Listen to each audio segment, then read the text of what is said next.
ఈ 2 నెలల్లో ప్రభు కార్యాలు జరిగించి రాబోతున్న 26వ సంవత్సరం నుంచి మీరు 10 మందికి అప్పిచ్చే వాళ్ళలాగా నా తండ్రి మిమ్మల్ని చేయును గాక. విశ్వసించిన వారందరూ 2 చేతులు పైకెత్తి, విశ్వసించిన వారు 2 చేతులు పైకెత్తి విశ్వాస పరిమాణాన్ని బట్టి స్తుతించండి ప్రభువుని. ప్రభువా, చాలని బ్రతుకుతున్నాను.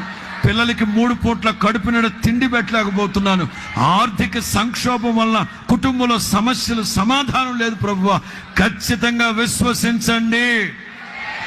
25 ఏళ్ల తర్వాత మీరు కూడా ఆశీర్వాదకరమైన సమాధానం పొందుకున్నట్టుగా ఈ 2025తో ఆర్థిక సంక్షోభం ముగించబడును గాక.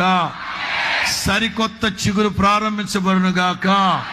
సరికొత్త వేర్లు మొలుచును గాక. సరికొత్త కొమ్మలు, బ్రాంచీలు మొలుచును గాక. హల్లెలూయా.